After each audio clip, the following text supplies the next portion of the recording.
السلام عليكم ورحمة الله. الحمد لله نحمده ونستعينه ونستغفره ونعوذ بالله من شرور أنفسنا ومن سيئات أعمالنا. من يهده الله فلا مضل له ومن يضلله فلا هادي له. أشهد أن لا إله إلا الله وحده لا شريك له وأشهد أن محمدا عبده ورسوله. أما بعد. Muslimin muslimat, bersyukur kita kepada Allah kerana pada malam ini, seperti yang telah diatur dan telah disusun, seperti mana yang kita rancang, telah diizinkan oleh Allah untuk ia berjalan dengan kehendak Allah Subhanahu wa ta'ala. Walaupun petang ini, daripada tengah hari tadi kalau tak silap, hujan dengan begitu lebatnya, dan di beberapa tempat di luar Perlis ada beberapa orang sahabat maklumkan berlaku ribut yang agak dahsyat jugalah. Tapi alhamdulillah kita malam ini berhenti dekat nak maghrib tadi. Saya pun risau tuan-tuan tak boleh main. Alhamdulillah, Allah Subhanahu wa ta'ala mempermudahkan urusan kita pada hari ini. Tuan-tuan, apa dia ni yang terai orang perempuan ni, kita tutup sebelah. Kita buka sikit ya. Saya ada muslimat dia nak masuk, dia nak salin baju. Jadi tuan-tuan tutup sebelah. Adakah ada dua lapis ke? Pasal saya boleh tengok terus ke belakang tu, dia tak apa nak cantik sikitlah. Yang nak tengok saya, yang teringin nak tengok muka saya, mai duduk belah ni. Bukan senang, kan?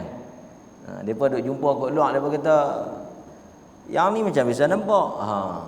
Dia tu elok ke tak?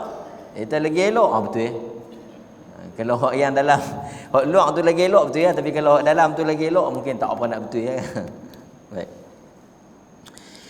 Hadirin mukminin, tajuk kita masih lagi berhubung dengan fiqhud du'a dan juga fiqhud du'a wal dhikr ataupun al-adhkar, fiqhul adhkar,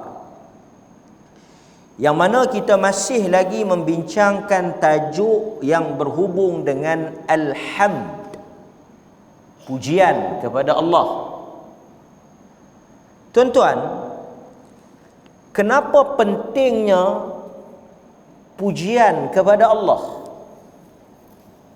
Kenapa tajuk kita memuji Allah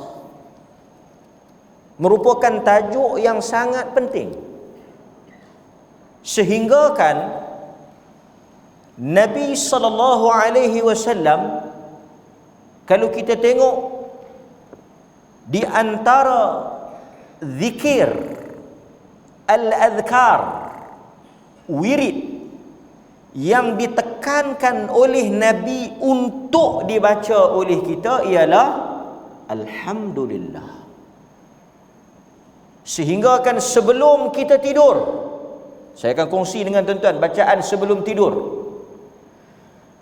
Permulaan kepada kehidupan manusia. Manusia, insan, apabila dia bangun daripada tidur, dia memulakan kehidupan. Dia memulakan kehidupannya dengan alhamdulillah. Alhamdulillahilladzi ahyana ba'dama amatana wa ilaihin nusyur. Dan apabila dia nak mengakhiri malamnya, dia nak tidur, pun sekali lagi dia menutup dengan alhamdulillah. Kerana tuan-tuan, kalaulah nak dihitung pujian ni yang kita berikan kepada Allah adalah sebagai satu bentuk syukur di atas nikmat yang Allah Subhanahu wa taala beri. Nanti saya akan sebut nasnya, dalilnya. Ni saya sebut umum dulu, nak mengingatkan tuan-tuan tajuk kita. Pujian ialah suatu kata-kata, ucapan untuk menunjukkan syukur kepada Allah. Sebab itu bila kita dapat nikmat, alhamdulillah. Bila kita mendapat sesuatu kebaikan, kita dituntut untuk menyebut alhamdulillah. Kerana itu merupakan nikmat yang diberikan oleh Allah dan kita melahirkan syukur. Sebab itu tuan-tuan, Al-Imam Ibnul Qayyim, kalau kita sebut namanya Ibnul Qayyim, kata beliau, syukur terbahagi kepada dua. Asyukru syukran. Syukur ni dia terpecah kepada dua. Pertama, kata Ibnul Qayyim, kita bersyukur di atas kurniaan makanan, di atas kurniaan minuman, di atas kurniaan pakaian, di atas kurniaan sihat tubuh badan. Yang ni dia panggil nikmat dunia. Kita dapat makan, kita syukur. Kita dapat minum, kita syukur. Kita dapat pakaian, kita syukur. Sebab itu bila kita pakai baju baru atau kita dapat sesuatu yang pakaian yang baru, alhamdulillahilladzi kasani, segala puji bagi Allah yang memberikan pakaian ini kepada aku. Nampak? Kemudian kata dia, wasyukr, yang kedua ialah kita bersyukur di atas nikmat iman, nikmat Islam, nikmat melakukan ibadah, dan juga nikmat diberikan kekuatan untuk menunaikan ketaatan. Kadang-kadang orang nampak tuan-tuan nikmat ini dalam soal maddiyah, soal materialistik. Dapat duit, alhamdulillah. Dapat makan, alhamdulillah. Apa lagi? Dapat benda-benda yang bersifat dunia, duniawiyah, keduniaan. Tetapi jarang kita nampak bahawa boleh salat, boleh membaca Al-Quran, mendapat hidayah, boleh berpegang dengan ajaran yang benar, beramal dengan sunnah Nabi, meninggalkan perkara yang diharamkan, menghidupkan amalan-amalan sunat, bangun di tengah malam, tahajud dan sebagainya. Itu merupakan nikmat yang juga wajib kita bersyukur.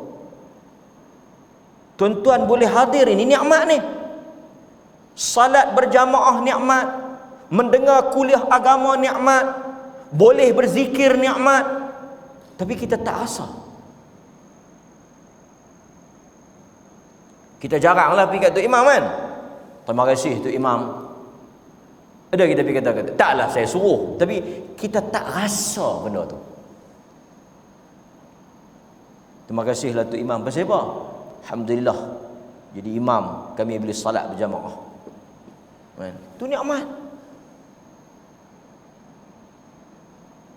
Sebab itu kita tengok para ulama apabila mereka menunaikan puasa Ramadan dengan penuh iman, mereka akan berpuasa 6 sebagai tanda syukur. Nampak? Di kalangan salaf, generasi sahabat, apabila Allah mengizinkan mereka untuk melakukan ibadah, mereka boleh berpuasa dengan baik, boleh mendirikan salat tarawih dengan baik, boleh membaca Al-Quran, bertadarus. Kita rasa ada itu rezeki, nikmat? Adakah tuan-tuan merasakan dan tuan-tuan nampak bahawa peluang, kekuatan yang diberikan, ruang yang diberikan oleh Allah ketika tuan-tuan masuk ke dalam bulan Ramadan, kesihatan, masa, kekuatan dan taufik, Allah gerakkan hati kita untuk melakukan ketaatan dan juga ibadah, merupakan rezeki dan nikmat yang orang lain tak dapat. Ada orang yang masuk tapi tak dapat, tak terdorong, tak terbuka, tak terbangun untuk melakukan hal yang kita lakukan. Sebab itu, sebagai tanda syukur, kita membesarkan Allah, kita bertakbir, dan kita puasa. Puasa 6 tu sebagai tanda syukur. Syukur kerana kita dapat dalam bulan Ramadan. Kemudian tuan-tuan hadirin mukminin, kalau kita tengok juga di kalangan salaf, ini disebut oleh Ibnu Rajab.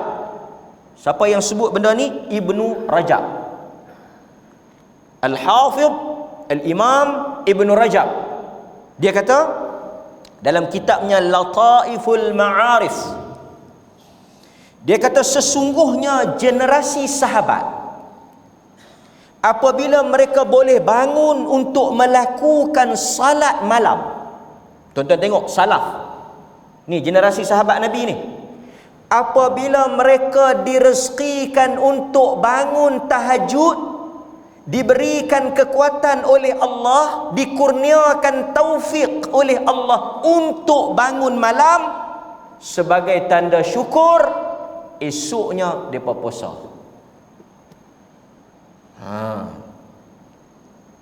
Alhamdulillah, syukur. Esoknya sebagai lambang, sebagai tanda, sebagai bukti syukur, mereka berpuasa.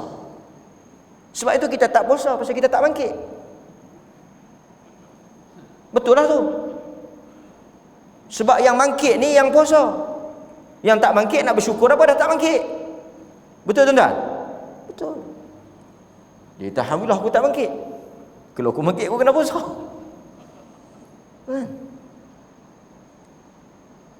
Tuan-tuan, ini nikmat. Baik. Kemudian, ni saya nak pergi ringkas-ringkas. Bila kita kata alhamdulillah, alif lam di situ, artinya Allah layak dipuji. Pasal itu bila kita baca alhamdulillahi rabbil alamin, apa Allah kata? Telah memuji aku. Dalam hadis yang diriwayatkan oleh Imam Muslim, yang tuan-tuan selalu baca tu kan, Allah membahagikan di antara salat, bahagian Allah dan bahagian hambanya.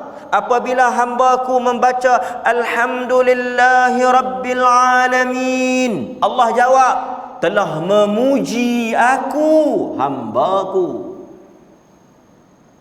Dan tuan-tuan, pujian, kita sembang sikit bab pujian. Al-madh, Arab kata al-madh, pujian ni. Apabila kita puji Allah, pujian itu layak dan memang patut untuk dipuji. Pujian makhluk kepada Khaliq, Tuhan, memang layak. Memang Tuhan layak dipuji.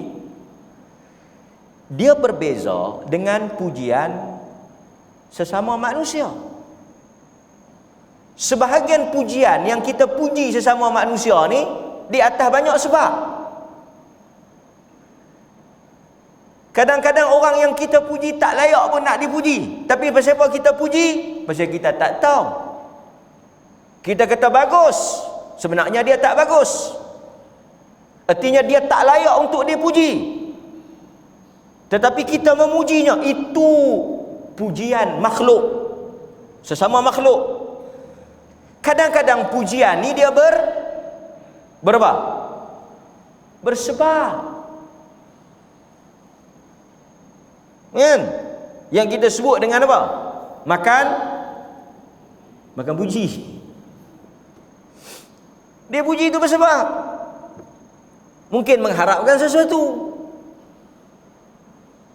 Itu makhluk.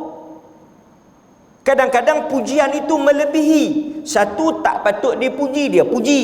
Satu lagi puji bersebab, ada makna. Yang ketiga mungkin puji melebihi daripada kadar yang sepatutnya. Kawan tu patut puji 2 patah, dia pergi puji 20 patah. Sakan. Sampai terbalik tayak-tayak. Jek. Kipas cat udang. So pujian makhluk ini pujian yang susah nak dinilai. Tetapi apabila kita memuji Tuhan, itulah pujian yang sebenar-benar pujian. Memang layak dipuji. Bahkan kita sepatutnya memuji Allah dengan pujian yang begitu besar. Kerana nikmat yang Allah Subhanahu wa taala berikan tidak terhitung. Wa in kuntum ta'uddu ni'matallah, jika kamu nak menghitung apa yang Allah berikan kepada kamu, tak terhitung, kata Allah. Nampak? Itu yang dikatakan dengan pujian kepada Allah. Pasal itu tuan-tuan hadirin mukminin, selain daripada subhanallah, selain daripada Allahu Akbar, selain daripada la ilaha illallah, la hawla wa la quwwata illa billah, zikir yang paling banyak diulang sebut oleh baginda Nabi, alhamdulillah. Bangkit, duduk, berjalan, tidur, makan, semua nikmat. Ada tak satu masa, detik, ketika yang tuan-tuan bertindak bukan di atas nikmat Allah? Cukup banyak tuan-tuan. Hatta tidur pun nikmat. Tidur tu nikmat. Bersama keluarga, makan, minum, banyaklah kalau kita nak sebut.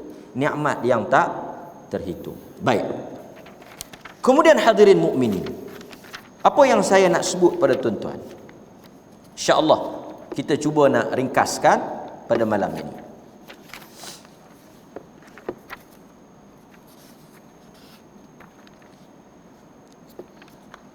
Okey.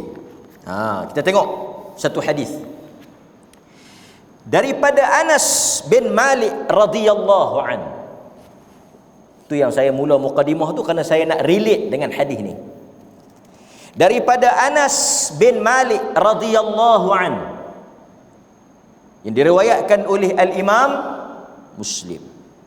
Sebab tu saya kata kat tuan-tuan, kalau tuan-tuan tak ada apa nak sebut, tak ada apa nak baca, tak tahu apa nak kata, duk sengap-sengap, alhamdulillah, alhamdulillah, alhamdulillah.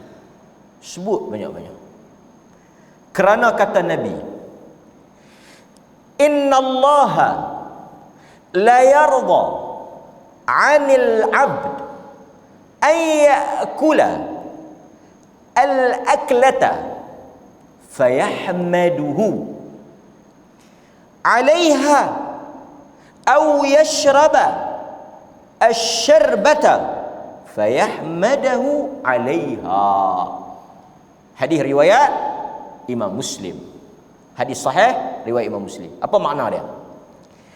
Sesungguhnya Allah redha, Allah suka apabila seseorang hamba memakan suatu makanan dia menyebut di hujungnya alhamdulillah, dia puji Allah. Allah suka. Innallaha la yarda 'anil 'abd. Allah suka apabila seorang hamba dikurniakan makanan. Makanan ni termasuk dalam apa? Rezeki. Walaupun dalam hadis ni dia sebut makanan, tetapi dia merangkumi semua apa tuan-tuan? Rezeki. Artinya kalau kita nak luaskan maknanya, Allah suka apabila kamu mendapat sesuatu nikmat, tak kiralah makanan ke apa ke, sebut alhamdulillah. Puji Allah. Sebab apa? Hadza min fadli Rabbi. Ini kurniaan Tuhan, bukan kerana kita. Tak ada satu benda yang tuan-tuan dapat dan tuan-tuan buat kerana kekuatan dan kemampuan tuan-tuan, melainkan dengan izin, kehendak dan kurniaan Allah. Sebab itu kita, orang kata dalam bahasa percakapan kita, kenang budi, kenang jasa. Itu sesama kita. Apabila seorang hamba itu makan suatu makanan, fayahmaduhu, dia puji Allah, alhamdulillah, syukur. Au yashraba asy-syarbata, atau dia meminum suatu minuman, fayahmadahu 'alaiha, dia memuji Allah. Nampak tuan-tuan? Sebab itu saya kata alhamdulillah ni kalimah yang paling banyak kita nak kena sebut lah. Pasal apa? Daripada kita mangkit tidur tadi sampailah pukul 7 lebih ni, tak berhenti lagi nikmat Tuhan kat kita. Artinya apa? Nikmat banyak ke? Kita puji Allah banyak. Sekarang tuan-tuan tak puji Allah, tuan-tuan sengak. Tapi nikmat masihlah masuk. Nikmat masih masuk. Nikmat masih diberikan. Nyawa, nafas, kesihatan, ilmu, semua duk dapat ni. Tapi tuan-tuan puji tak? Tak. Artinya lebih banyak nikmat daripada kita puji. Sebab itu apabila Nabi dalam hadis yang masyhur, yang selalu kita baca bila kita sebut tentang syukur, Aisyah radhiyallahu anha tanya Nabi sallallahu alaihi wasallam, kenapa kau salat banyak ya Rasulullah? Kenapa kau salat banyak? Sebab dia nak bagi tahu, kata dia nak bersyukur. Sebab itu tuan-tuan penting tajuk ini. Baik. Kata para ulama, kita tengok apa yang disebut oleh para ulama. Pujian berlaku di dalam 3 keadaan. 1, melalui hati. Maksudnya kita memuji, syukur melalui qalb, hati kita. Pasal itu hati yang bersyukur, hati yang senantiasa mengingati nikmat Allah, melalui hati. Yang kedua, lisan. Sebab itu orang yang, tuan-tuan, kadang-kadang manusia ni, dia, saya bagi hubungan suami isteri lah. Suami, lelaki ni, saya tak tahulah tuan-tuan, tapi secara tabiatnya, lelaki ni dia susah nak kata terima kasih, atau dia susah nak puji.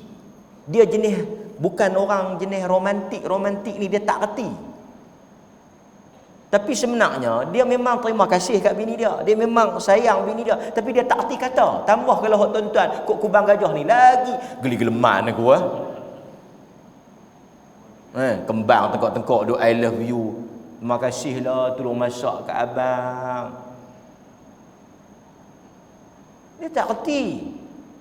Mungkin dia tak dibesarkan dalam suasana tu, tapi walaupun di mulut dia tak sebut, abang tak pernah kata terima kasih kat saya duk masak lama ni, tak pernah duk kata apa, kan? Dia bukan tak menghargai, tapi dia tak hati nak kata. Dia tak pandai nak menyusun kata. Yang jenis betui-bendui ni, yang jenis memang tak tahu nak kata jenis apa ni. Yang tak berjenis ni. Tapi ada juga yang jenis pandai. Sebab itu kita tak boleh nak benda ni, tak boleh nak, kan? Ada yang pandai bermain kata-kata. Kan? Ada setengah orang dia makan, tapi cara dia menghargai, dia makan sampai habis. Walaupun dia dah makan di masjid, dia balik makan juga. Tu tanda dia appreciate. Tapi dia tak tahu nak kata. Dia kata, abang saya dah masak, ambuk mai. Dia kata lagu tu. Dia makan habis. Alhamdulillah. Ada setengah orang dia pandai main, dia makan sikit. Awak tak habis abang? Aku sayang nak berhabis. Sedap. Aku takut kalau aku berhabis aku tak boleh makan dah. Allah tu. Yang ni jenis menanam tebu di bibir. Kan? Dia kena hiruk-hiruk sekali, dia tak hampir simpan. Awak abang, Allah, tukar dengan ketui mah pun aku tak bagi sup ni. Nampak? Itu cara dia perkena bini dia. Tapi saya nak bagi tahunya, tapi dengan Allah wajib kita menyebut syukur itu dengan lisan kita, perkataan kita, alhamdulillah. Dan yang terakhir, syukur dengan hati, puji dengan hati, puji dengan syukur dengan perkataan, lisan, dan dengan perbuatan. Sebab itu Nabi sebut salat itu sebagai tanda syukur. Tuan-tuan hadirin mukminin, Allah Azza wa Jalla selalu sebut kat kita, wabil walidaini ihsana, berbakti, berbuat baik kepada ibu ayah kamu sebagai tanda apa? Tanda syukur. Sebab itu tuan-tuan salat pasal apa? Pasal nak bagi tahu kata tuan-tuan syukur di atas nikmat. Pasal itu adanya sujud syukur.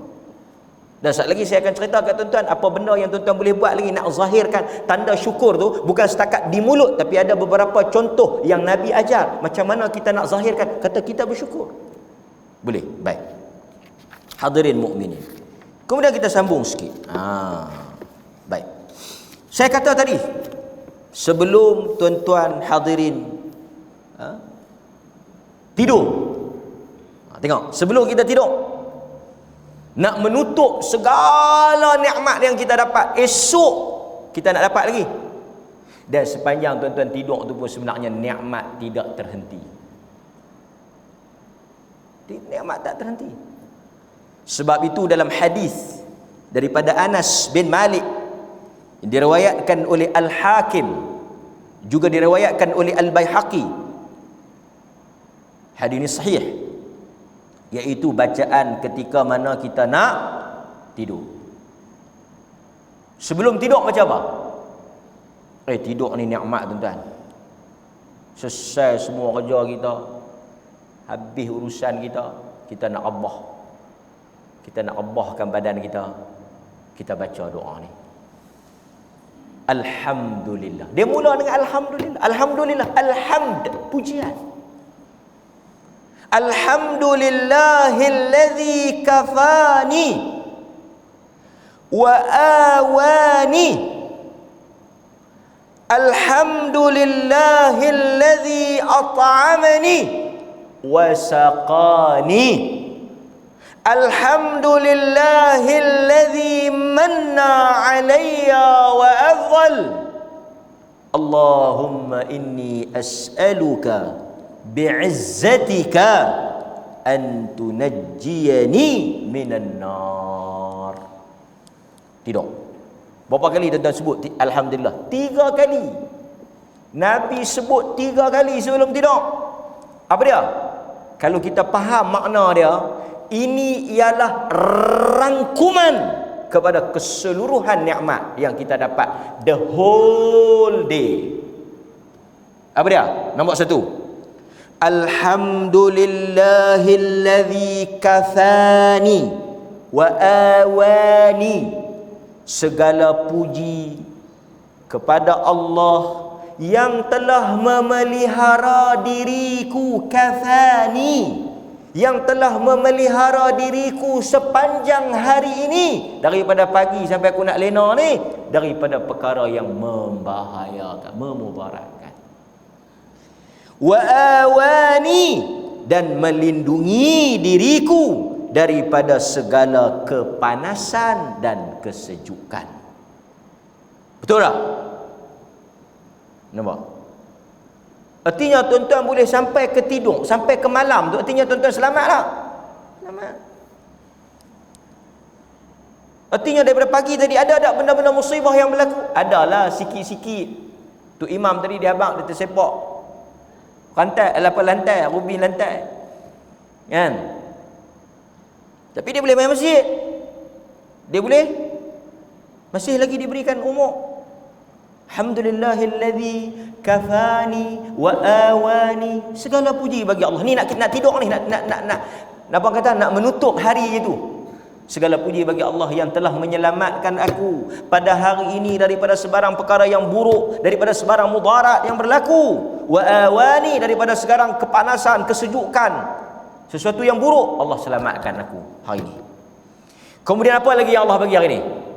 Yang kita kena sebut, alhamdulillahilladzi at'amani wa saqani. Segala puji bagi Allah yang telah memberi aku makan dan minum pada hari ini. Berapa kali tuan-tuan makan ni? Sampai tak terkira. Masya Allah, Masya Allah. Hari ini Isnin, yang puasa-puasa lah. Tambah hujan-hujan macam ni. Segala puji bagi Allah yang bagi kita makan, bagi kita. Pasal apa kita baca masa nak tidur? Pasal apa kita baca masa nak tidur? Segala puji bagi Allah yang bagi aku makan hari ini dan yang telah memberi aku minum hari ini. Pasal tuan-tuan nak berhenti makan dah. Kau sambil duduk tidur. Dia tak mu'am. Tak kamu belajar tepi katil tu. Sekali lagi aku nak apa?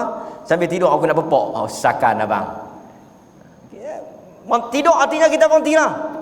Tapi tuan-tuan, yang kata rakyat Malaysia ni lagi tak pejam mata, duk ngap situ.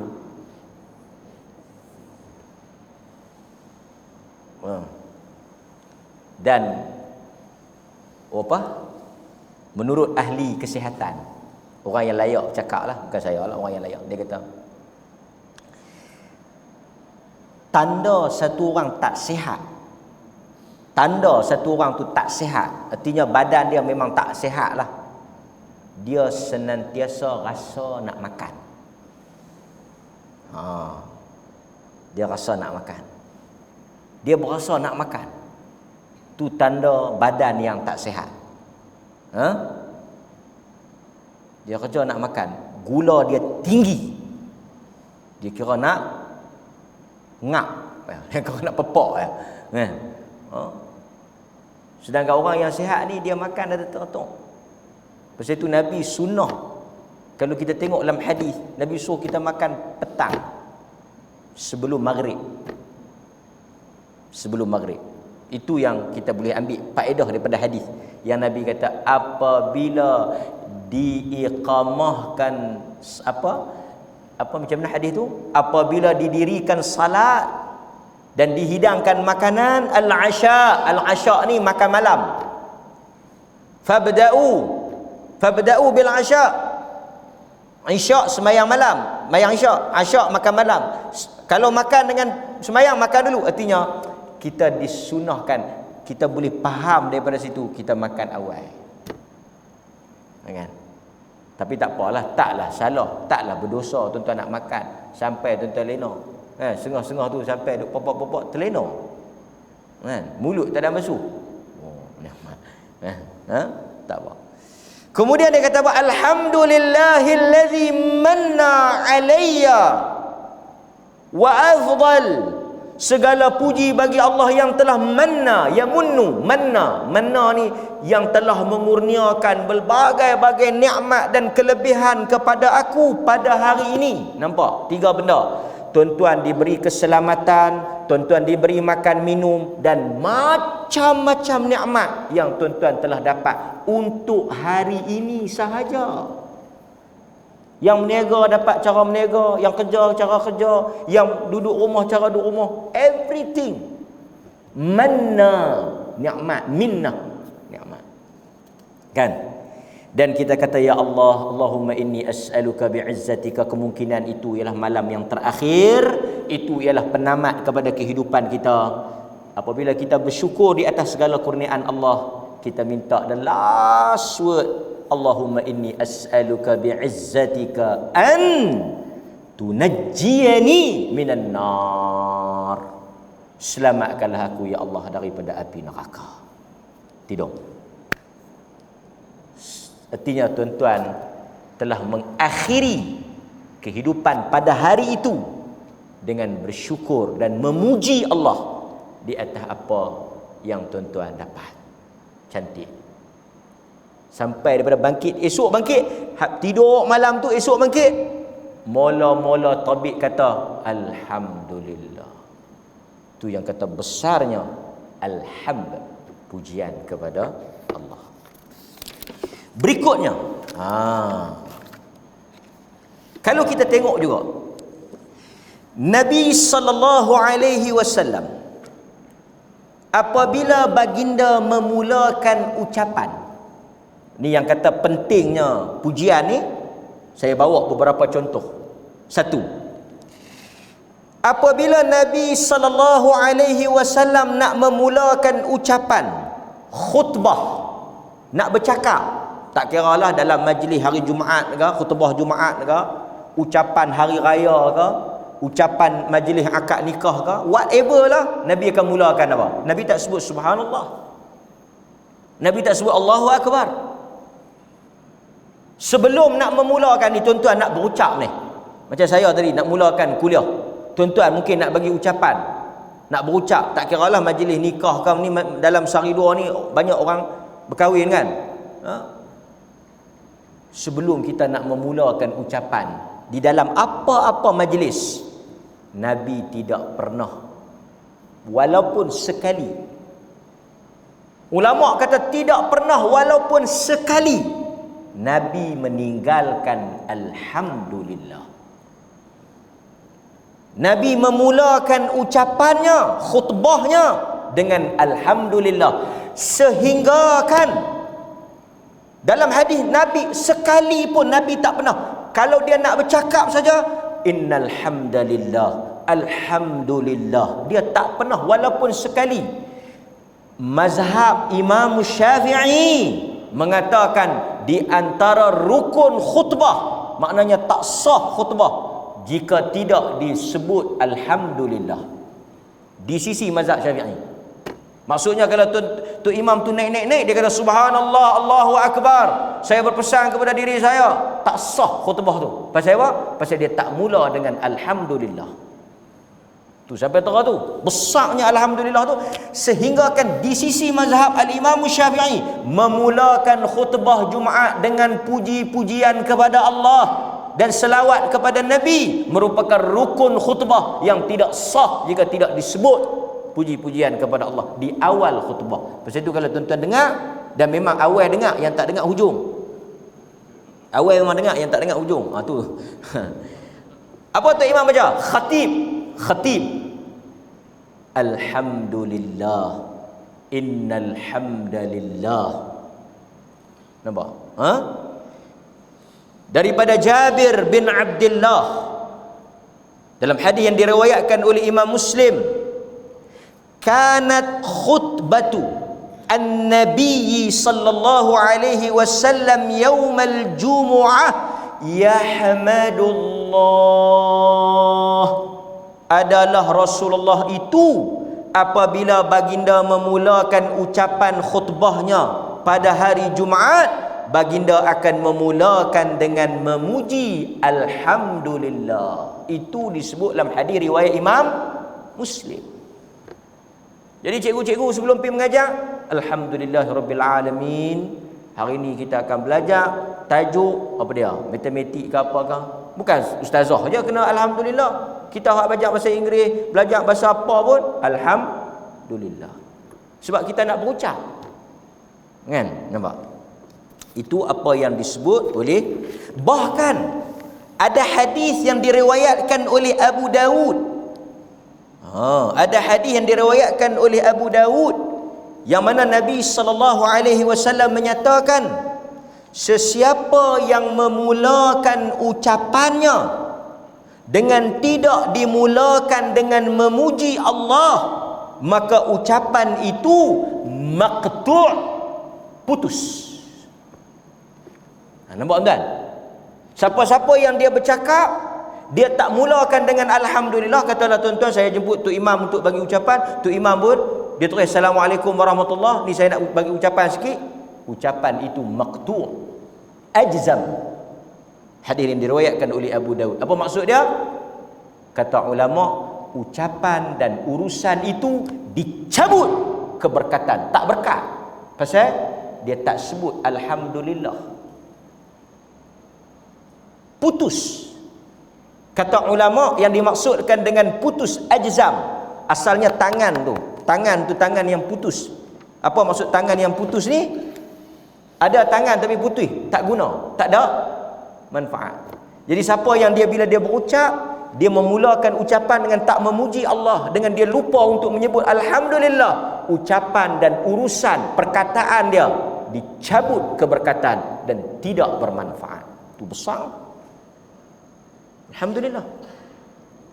Habis sangat tuan-tuan tak tahu nak sebut apa. Alhamdulillahirabbil alamin, lagu Fatihah tu kan sudah. Assalamualaikum warahmatullahi, alhamdulillahirabbil alamin. Tak payahlah ar-rahmanir rahim maliki yaumiddin. Bolehlah juga kan. Tapi yang pentingnya alhamdulillahirabbil alamin. Nampak? Baik. Okey.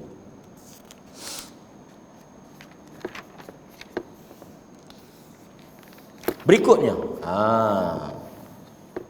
bila lagi kita nak sebut alhamdulillah? Macam saya kata tadi, dalam hadis Nabi sallallahu alaihi wasallam sebut, kalau tuan-tuan pernah mendengar hadis yang diriwayatkan, yang mana Nabi sallallahu alaihi wasallam menyebut, faman wajada khaira falyahmadillah, sesiapa yang mendapat apa-apa kebaikan. Nampak? Bila tuan-tuan nak sebut alhamdulillah ni, dengar hadis ni. Dalam hadis ni dia kata, faman wajada khaira, sesiapa yang mendapat kebaikan. Apa dia? Ai taufiqa khairin min rabbih wa amala khairin min nafsih. Sesiapa yang diberikan petunjuk oleh Allah untuk dia melakukan kebaikan, diberi hidayah oleh Allah untuk dia melakukan kebaikan, maka hendaklah dia memuji Allah. Nampak tuan-tuan? Nabi kata siapa-siapa yang dia diberikan kebaikan. Kebaikan tu apa dia? Kebaikan tu artinya Allah Ta'ala bagi taufik untuk dia buat baik.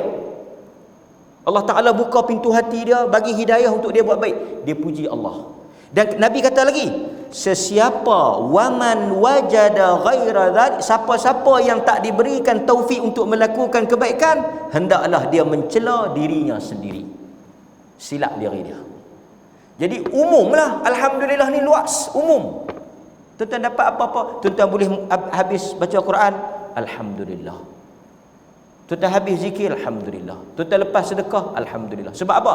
Sebab sesiapa yang Allah Ta'ala beri hidayah, taufik, Allah Ta'ala permudahkan, Allah buka jalan untuk dia buat kebaikan, hendaklah dia memuji Allah. Kerana la haula wa la quwwata illa billah, dia tak akan boleh buat benda itu, dan dia tak mampu buat benda itu, dan dia tak terpanggil untuk buat benda itu melainkan tanpa hidayah daripada Allah. Allah itu Al-Hadi, yang memberi hidayah. Siapa yang menggerakkan tuan-tuan? Siapa yang memberi petunjuk kepada tuan-tuan? Allah. Alhamdulillah. Macam tuan-tuan lah kan, saya bagi contoh macam ni. Tuan-tuan sesat satu jalan, pusing tak jumpa, nak pergi rumah kenduri. Jumpa satu orang, dia kata, saya ni mai cari rumah kenduri ni, lapar nasi ni. Lama pusing tak jumpa, tengok peta pun tak boleh nak baca, 2-3 kali pergi tak jumpa. Kita pun tanya dia. Setengah orang tuan-tuan bukan setakat terima kasih, dia bagi mungkin duit ke apa ke, kan? Dia kata, ish, nak petua ni payah. Law ni macam ni, ikut saya. Ikut saya.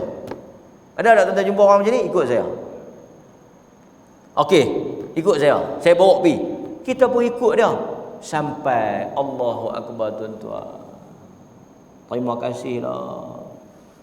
Mungkin kita akan buat keluar sikit lah 2-3 ringgit kan. Mungkin kita buka balik sampul nak bagi kat tuan rumah tu, kita pecah 2. Bagi ni. Dia tak terima kasih lah. Pasal apa? Kerana dengan pertolongan dia kita sampai rumah kenduri tu. Kalau tidak kita tak sampai. Sebab itu tuan-tuan, Allah kata bila kita dapat kebaikan, kita terbuka untuk melakukan kebaikan, dapat taufik. Puji Allah. Allah yang buat. Sebab itu selalu saya cerita kat tuan-tuan kisah Abu Bakar As-Siddiq. Kan? Satu orang perempuan nak beranak. Dia balik pergi habaq dekat bini dia. Allah telah bawa kebaikan untuk hang. Ada kebaikan yang Allah hantar untuk hang. Apa dia? Ada perempuan nak beranak. Ada peluang hang nak buat baik. Allah bawa kepada hang. Saqallah. Allah telah bawa peluang ni untuk hang. Orang lain tak dapat, hang dapat. Artinya buat baik itu ialah rezeki daripada Allah. Nampak tuan-tuan? Baik. Kemudian hadirin mukminin. Ada masalah lagi? Bunyi tak? Alhamdulillah. Azan dulu. Sekejap lagi saya nak sambung kesimpulan. Kesimpulan. Okey, alhamdulillah. Tuan-tuan, tadi kita sebut ni kesimpulan. Tadi kita sebut pertama syukur, memuji, alhamdulillah, menunjukkan kesyukuran kita, pujian kita kepada Allah melalui hati dan perkataan. Now, melalui perbuatan. Sekarang kita pergi pada perbuatan. Satu contoh Nabi sallallahu alaihi wasallam apabila diberikan sesuatu nikmat, bukan sekadar baginda menyebut alhamdulillah. Taklah. Baginda juga menunjuk bukti dalam perbuatan, tindakan, iaitu amalan. What to do. Bukan what to say saja, bukan apa yang nak disebut, tapi apa yang nak dibuat. So kita bila memuji Allah, now saya banding dengan tuan-tuan sikit lah. Bukan nak banding bagi sama dengan Allah. Tuan-tuan dengan orang yang buat baik kat tuan-tuan. Nah, ni pun satu bab juga. Sat lagi dia kata saya menyamakan tuan-tuan dengan Allah Ta'ala. Ni pun saya nak jawab agak sikit. Saya minum air dulu, pasal saya memang nak jawab. Bukan sengaja, bukan tidak sengaja, memang sengaja nak jawab.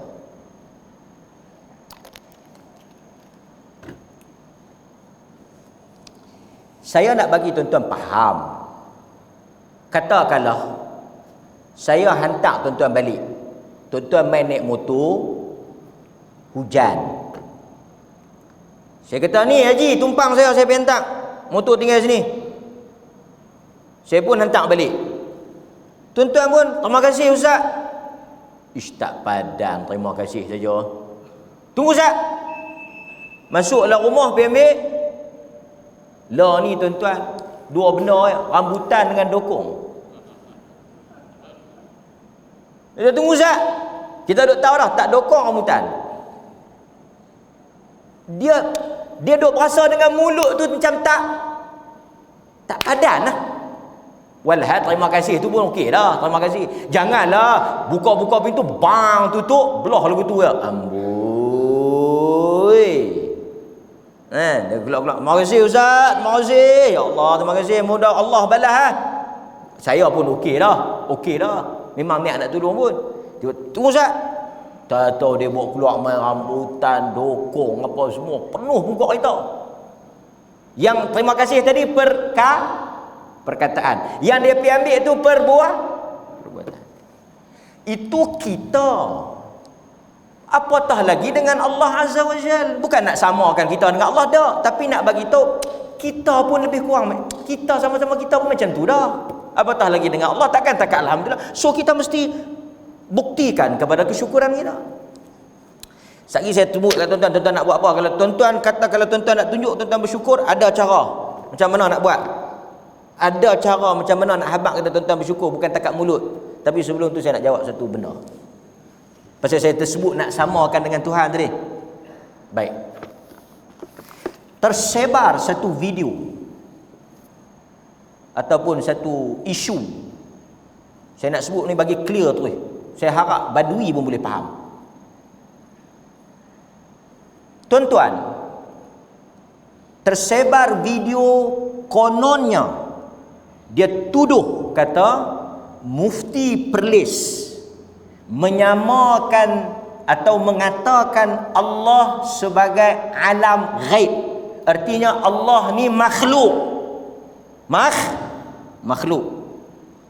Dia kata, dia buat kesimpulan, dia kata Mufti kata Allah tu sama dengan makhluk. Allah tu alam ghaib. Allah tu makhluk lah, alam siwallah makhluk, selain daripada Allah makhluk.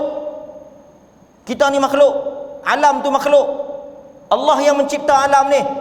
Jadi dia kata Allah makhluk. Mufti kata Allah makhluk. Astagfirullahalazim. Macam ibu mertua aku, astagfirullahalazim. Pertama tuan-tuan, masuk akal tak satu orang mufti yang ucapannya didengar oleh ramai orang, tuan-tuan boleh tak terfikir atau tuan-tuan benci terlalu mana pun dekat mufti ni atau kat siapa-siapa lah, benci terlalu mana pun, tuan-tuan boleh tak terfikir dia nak kata Tuhan macam orang? Munasabah, tang tu dulu. Kita tak payah bincang. Sekejap saya nak jawab satu persatu. Saya akan jawab satu persatu. Cuma saya nak bagi clear tang dulu. Munasabah. Masuk akal dah satu orang nak kata Allah macam kita? Masuk akal tak?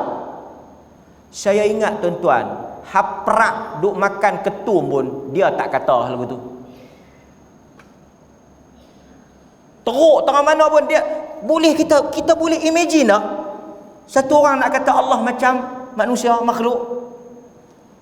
Sedangkan kita tuan-tuan jahil terang mana pun, tak mai sembahyang Jumaat pun, teruk terang mana pun, minum arak banyak mana pun. Saya ingat kalau kita tanya Allah dengan makhluk sama tak? Tuan-tuan pilah tanya, tangkap orang kok Kuala Perlis ke, tangkap lah kok mana-mana kan? Yang tengah duk tengah duk syan kena ganja ke apa. Ni aku nak tanya hang Ustaz ni, mangkit sedap. Allah dengan makhluk sama. Saya ingat dia pun kata tak. Tiba-tiba mai satu orang pergi kata mufti kata Allah macam makhluk. Punya jahat. Ni yang Quran kata wala yajrimannakum syana'anu qaumin ala alla ta'dilu i'dilu huwa aqrabu littaqwa. Jangan kerana kebencian, kerana hampa benci dekat dia satu kaum. Allah sebut dalam surah dalam Quran, Allah kata kat Al-Mumtahanah, jangan kerana kebencian kamu pada satu kaum menyebabkan kamu tak berlaku adil. Allah kata i'dilu, berlaku adil. Jangan kata benda orang tak kata. Sekejap saya akan cerita latar cerita dia. Apa dia cerita dia? Okey. So masuk akal? Tak masuk akal.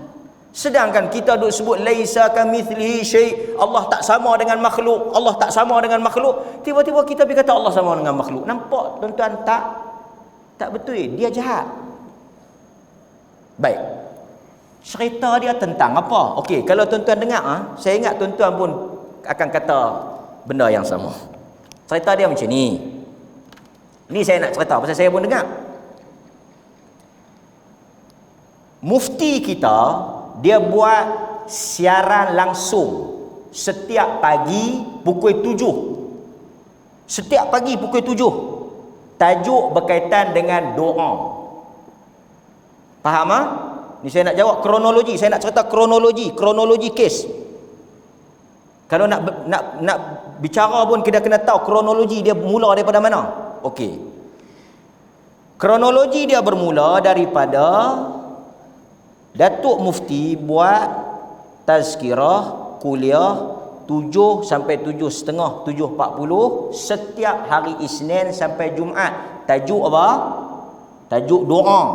Tajuk doa. Okey. Boleh faham lah? Dia mula cerita tentang tu. Pada satu siri, dia banyak siri lah ni, siri 17, 18 lah. Pada satu siri, okey, Mufti bercakap tentang tajuk waktu mustajab doa. Tajuk besar dia apa dia? Doa. Kemudian dia punya tajuk kecil dia ni, orang perempuan pun tolong dengar.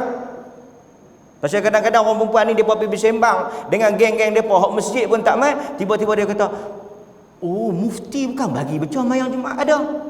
Siapa tak tahu pergi sembahyang, pergi bersembahyang, pergi bersembang dengan mak mertua dia boleh kata, "Mufti bukan bagi baca Yasin malam Jumaat." Ish tuan-tuan, saya duk ingat Jepun balik dah orang kita cerdik. Tajuk dia apa? Doa. Okey. Kemudian mufti buat cerita untuk kita semua faham, ada hadis riwayat Muslim tentang waktu mustajab doa. Bila mustajab doa? 1/3 akhir malam. Clear kan? Boleh faham ah? Tajuk doa waktu mustajab 1/3 akhir malam. Sebab apa kita kata 1/3 akhir malam mustajab? Pasal apa? Dalam hadis tu kata, yanzilu rabbuna tabaraka wa ta'ala, Tuhan turun ke langit dunia. Tuan-tuan nampak tak tajuk dia tentang apa? Tajuk dia tentang doa, cerita malaikat, cerita Allah Ta'ala turun waktu tu mustajab doa. Pasal Allah kata dia turun 1/3 akhir malam. Siapa yang minta dia bagi, siapa yang berdoa dia makbul, siapa yang minta ampun dia akan ampun. Siapa yang kata? Allah yang kata dalam Sahih Muslim. Allah yang kata dia turun. Dan dia kata waktu dia turun tu, siapa yang minta ampun dia ampun, siapa yang minta doa dia makbul, siapa yang minta apa-apa semua mustajab. Okey. Jadi mufti elaborate, hurai bagi kita faham, apabila sebut Allah turun tak sama dengan makhluk. Okey? Imam turun dari mimbar. Tadi imam duduk mana? Duduk atas. Habis berkhutbah, imam turun dari mimbar. Daripada atas mimbar, imam turun pergi ke bawah pasal nak jadikan imam. Okey, nampak? Daripada atas turun ke bawah, atas tak ada orang, atas kosong, betul tak? Mana dia? Dia turun kot tangga, dia pergi berdiri tang ni. Tu siapa dia? Imam. Imam turun dari mimbar pergi ke bawah. Yang ni makhluk. Jadi mufti kata, bila kita baca tentang hadis-hadis tentang Allah, Allah kata dia turun, dia naik ke apakah, tak sama dengan makhluk. Itu maksud dia. Siapa yang dengar semua boleh faham. Dia nak habaq kata tak sah. Nampak tak jahat dia pusing tu? Daripada maksud kawan tu kata nak tak sama, dia pergi kata nak sah. Kawan tu terang nak habaq kata Tuhan tak sama dengan makhluk, dia pergi buat kesimpulan mufti kata sama dengan makhluk. Tu dia punya jahat. Pasal apa mufti terang kata tak sama? Pasal apa? Pasal turun. Kalau turun kita, artinya dulu atas, bila turun atas ada tak? Atas tak ada. Tapi bila kita bercakap tentang Allah, Allah laisa kamislihi syai'. Allah turun tak sama macam kita turun. Kita sebut tangan Allah tak sama dengan tangan kita. Allah ketawa tak sama dengan kita. Sifat Allah tak sama. Allah walillahi mathalul a'la. Allah tak sama. Jadi bila kita baca Allah turun, mufti nak bagi tahu kata tak turun macam kita. Turun macam kita macam mana? Atas pi ke bawah. Tadi duduk atas, bila turun tak ada di atas. Jadi bila Allah kata dia turun, dia duduk ada di atas ke dia duduk di bawah? Itu makhluk, bukan Allah. Allah turun sesuai dengan sifat dia. Tuan-tuan faham ke tak? Itu punca cerita dia. Kita dengar pun kita boleh faham.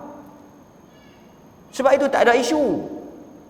Dia nak habaq kata turun Allah tak sama dengan turun makhluk. Baik tuan-tuan, saya nak sambung sikit lagi. Maka mufti menggunakan istilah alam ghaib. Alam ghaib ni saya nak cerita mudah ya kan tuan-tuan. Ghaib ni benda tak nampak. Okey, apa yang tak nampak? Salah satu tak nampak malaikat. Nampak tak nampak malaikat? Okey. Mufti nak bagi tahu kata benda kita makhluk ni, alam syahadah makhluk ni, okey. Saya nak tanya tuan-tuan. Malaikat kita nampak tak nampak? Tak nampak. Malaikat ghaib betul tak? Okey. Burung nampak tak burung? Burung nampak tak? Okey. Burung ada sayap tak? Burung ada sayap? Ada. Jibril ada sayap tak? Ada sayap kata tak? Okay, now my question is, sayap Jibril sama tak dengan sayap burung yang tuan-tuan nampak? Sama ke tak? Sama ke tak? Payah lah.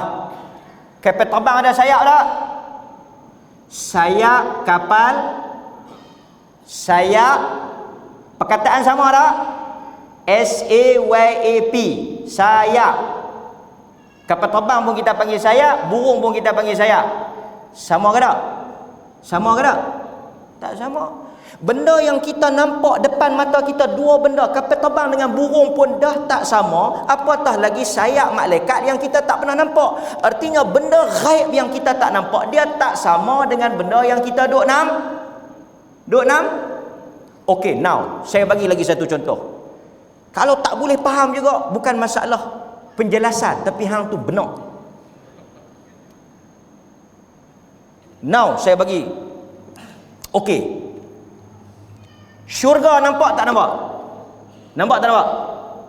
Tuan-tuan nampak tak syurga? Tak nampak. A'dadtu li'ibadiya salihin ma la 'ainun ra'at wa la udhunun sami'at wa la khatarin 'ala qalbil bashar. Aku sediakan untuk hamba-Ku yang saleh syurga. Mata tak pernah kelih, telinga tak pernah dengar, hati tak pernah terbayang. Now, di dalam syurga ada apa? Okey, lambat. Kita nak balik makasih Dalam syurga ada apa? Anggur, delima, pisang. Setuju tak setuju? Okey, now. Wa basyiril ladzina amanu wa 'amilus salihat anna lahum jannatin tajri min tahtihal anhar kullama ruziqu minha min thamarati rizqan qalu hadha alladhi ruziqna min qabl wa utubihi mutasyabiha. Allah kata, apabila mereka masuk dalam syurga, kami serve pada mereka buah-buahan. Mereka kata, Masya Allah, buah ni dulu kami duk dapat dah. Sama tak sama buah syurga dengan buah dunia? Sama tak sama? Sama tak pisang dunia dengan pisang syurga? Sama ke tak sama? Kalau pisang syurga pun tak sama, anggur syurga pun tak sama, apatah lagi Allah takkan sama dengan makhluk. Tuan-tuan faham tak? So benda ni simple. Saya bagi contoh lagi kat tuan-tuan. Kerusi bangku. Kaki bangku. Kerusi bangku, kan? Kaki bangku. Sama tak dengan kaki tuan-tuan? Sama tak? Muka tembok. Sama tak muka tuan-tuan? Muka juga. Dia sama dari sudut makna. Artinya perkataan word tu. Turun. Allah Ta'ala kata dia turun. Turun tu turun lah. Tapi macam mana dia turun? Wa kaifiyatuhu majhul, kita tak tahu. So benda-benda ghaib yang kita tak nampak, mana kita tahu? Itu maksudnya benda ghaib kita tak nampak. Allah tu tak nampak tak? Tak nampak. Malaikat nampak tak? Sebab itu apabila kita bercakap tentang benda yang kita tak nampak, kita tak tahu. Dan Allah bagi tahu, jangan hampa risau. Pasal apa? Laisa kamitslihi syai', aku tak sama dengan makhluk. Jadi apabila Allah sebut tentang diri dia, asasnya apa? Tak sama. Tuan-tuan, law ni, yang ni yang dia punya kesimpulannya. Law ni siapa yang bagi sama dengan makhluk? Yang kata sama dengan makhluk ni siapa dia? Orang yang bayangkan Tuhan macam dia. Sebagai contoh, dia kata kita tak boleh katalah Tuhan turun ke langit dunia. Kalau Tuhan turun ke langit dunia, artinya bila Tuhan turun, Tuhan duduk di dunia. Siapa yang duduk di atas? Siapa yang duduk di aras? Bila Tuhan turun ke bawah. Dan bila Tuhan turun ke bawah, bila dia naik? Ni, yang turun ada, bila dia turun tak ada tu siapa? Masa dia tak turun ada, lepas dia turun tak ada. Ada tak ada tu siapa? Ha? Oh, tuan-tuan pun boleh faham. Yang turun ada, bila dia turun, mula dia duduk atas ada, lepas tu dia turun ke bawah tak ada. Tu siapa dia? Tu siapa dia? Makhluk. Allah makhluk ke? Allah bukan makhluk. Bila Allah bukan makhluk, adakah sama dia turun ada dengan tak ada? Sama ke tak? Sama ke tak? Tak sama. Simple saja. Tapi bila hang kata Allah turun artinya Allah tak ada, hang telah samakan Allah dengan hang. Betul atau tidak? Itu saya kata benda simple. Benda simple. Nampak? Boleh faham? Bila Allah Subhanahu wa taala sebut tangan, tangan dia sesuai dengan kebesaran dia. Yadullah, tangan Allah. Oh, kita tak boleh kata tangan Allah. Kita kena kata kuasa Allah. Kalau kita kata tangan Allah, artinya tangan mesti ada jari.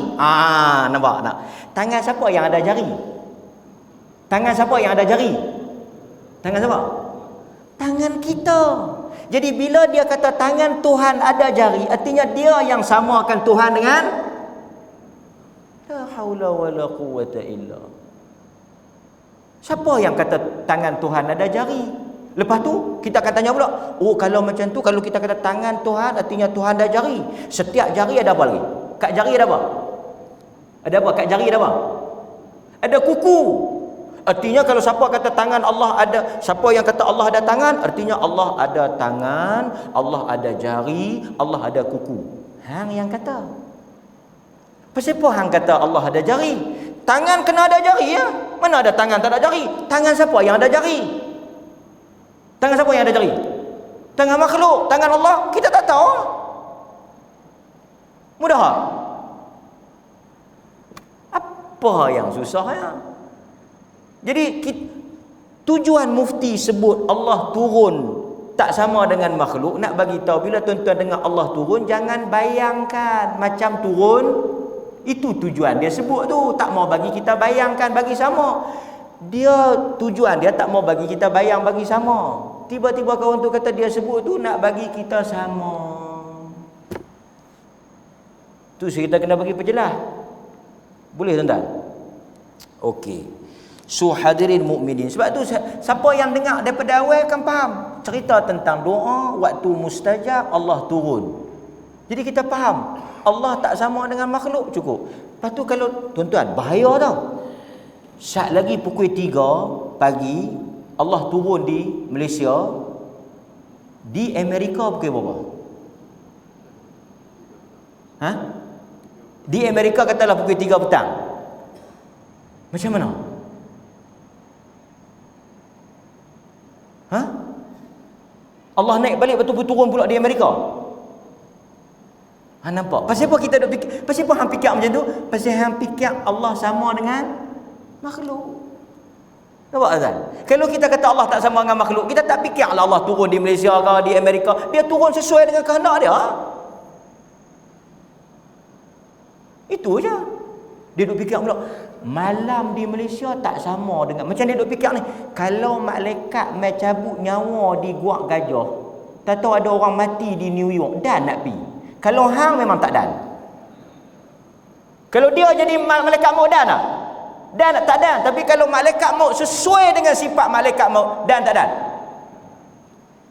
Yang kita kata malaikat maut tak sempat nak pergi ambil nyawa tempat lain, kalau mai ambil nyawa di sini tak sempat pergi ambil, itu kita samakan malaikat maut dengan kita. Tapi kalau kita tak samakan malaikat maut dengan kita, sempat tak sempat? Sempat. Tuan-tuan pi mana-mana kayuh gerek. kawan tu naik kereta. Saya bagi contoh, nak bagi faham. Kalau dia kata, aku saat lagi nak pergi makan tengah hari di Padang Besar, aku nak balik pergi minum petang di Arau. Wih, mana nak dan? Memanglah tak dan kalau naik gerek Legong Hang, aku naik kereta. Faham tak? Tuan-tuan faham tak? Kalau tak faham lagi tuan-tuan, mandi air telaga masjid 7 kolah. Habis contoh dah ni. Habis cerita dah ni nak bagi faham. So benda ni, dan saya ingat orang awam, tuan-tuan orang awam bila sebut tentang Allah, of course tak ada siapa duk pergi bayang Tuhan lagu kita. Tak ada siapa duk pergi bayang Tuhan lagu kita. Tak ada ah. Ustaz jangan duk sebut lagu tu. Kalau ustaz sebut lagu tu, saya duk bayang Allah macam kita. Ish, teruk benar. Nampak? Jadi, okey. Tak habis lagi. Siapa kata habis? Tu saya baru jawab. Saya jawab tu pasal kebetulan dia naik timbul tajuk tu.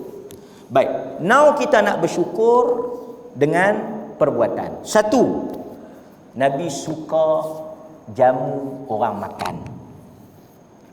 Nabi suka jamu orang makan. Jadi kalau tuan-tuan nak menunjukkan syukur, kena rajin buat makan.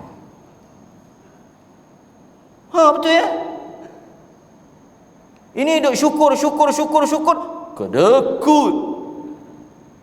Mana boleh orang syukur, orang tanda syukur apa dia? Rajin buat makan. Sebab itu ada masjid ni diakui masjid yang bersyukur. Pasal dia buat makan. Ada masjid tuan-tuan, tak mau sebutlah, ayak pun tak bagi. Punya kedekut.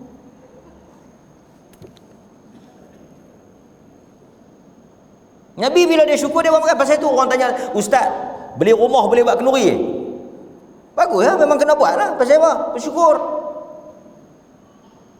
Tuan-tuan beli rumah baru, panggil saya, ustaz, saya buat kenduri sikit, beli rumah, naik rumah baru. Okey lah, itu tanda syukur. Ustaz, jom saya buat kenduri sikit. Beli rumah baru pula. Tak, bini baru. Terbaik. Apa saja yang baru, artinya nikmat baru. Rumah nikmat baru. Kata, buatlah. Dalil dia. Dalil kena ada dalil. Bukan boleh main-main. Tanda apabila kita bersyukur, kita jamu orang makan.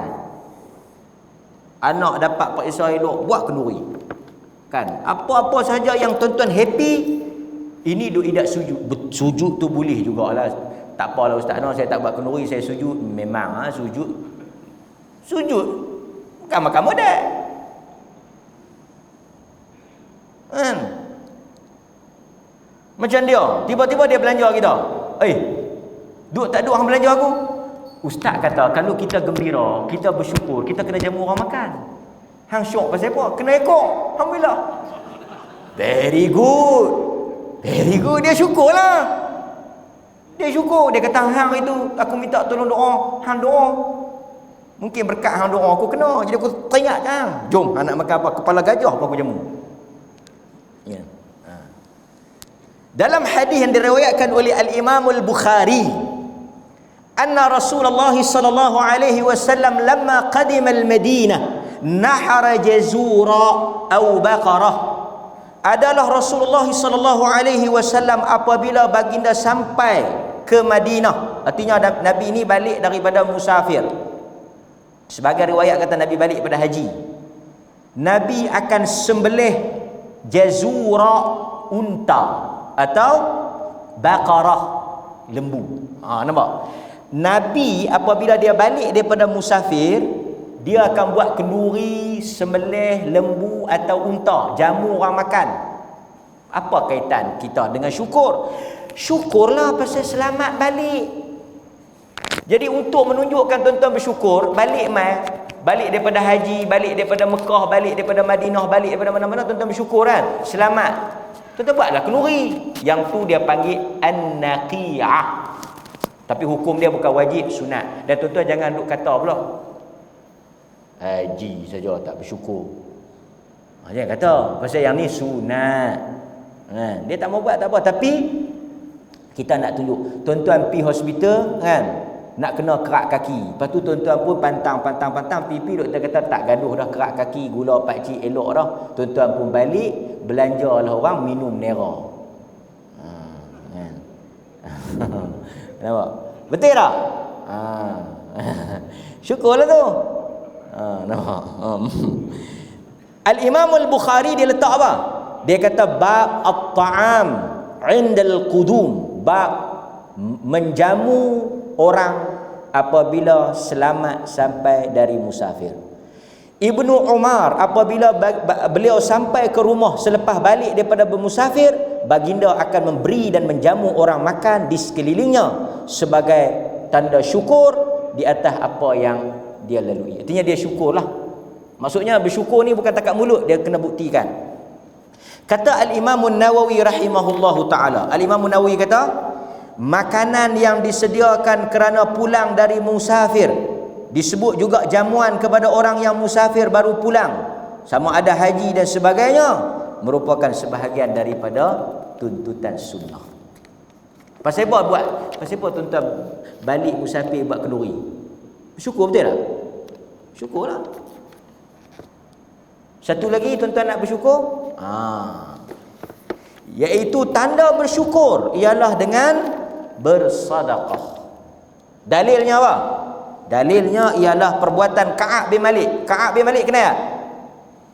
Ka'ab bin Malik ni pendek ceritalah. Dia tak pergi perang Tabuk, dia kena boikot. Berapa lama dia kena boikot kan? Dia duduk atas bumbung. Dia kata aku ni tak tahu nak buat apa dah. Panjanglah cerita dia kalau tuan-tuan baca, seronok cerita Ka'ab ni. Pendekkan cerita, turun ayat, kata Allah Ta'ala terima taubat dia. Dia kata falamma ja'ani alladhi sami'tu sawta yubashshiruni. Aku ni sampai tak tahu nak buat apa, duduk atas bumbung aku tak habis dah aku ni. Nabi pun tak mau bercakap, aku bagi salam Nabi tak jawab. Dia kena pulau, kena boikot. Oh tuan-tuan. Dia kata apabila turun saja ayat kata Allah Ta'ala terima taubat aku, satu orang lelaki lari mai. Ka'ab! Ka'ab! Abshir! Berita gembira! Berita gembira! Aku dah tahu dah. Tuhan dah terima taubat aku.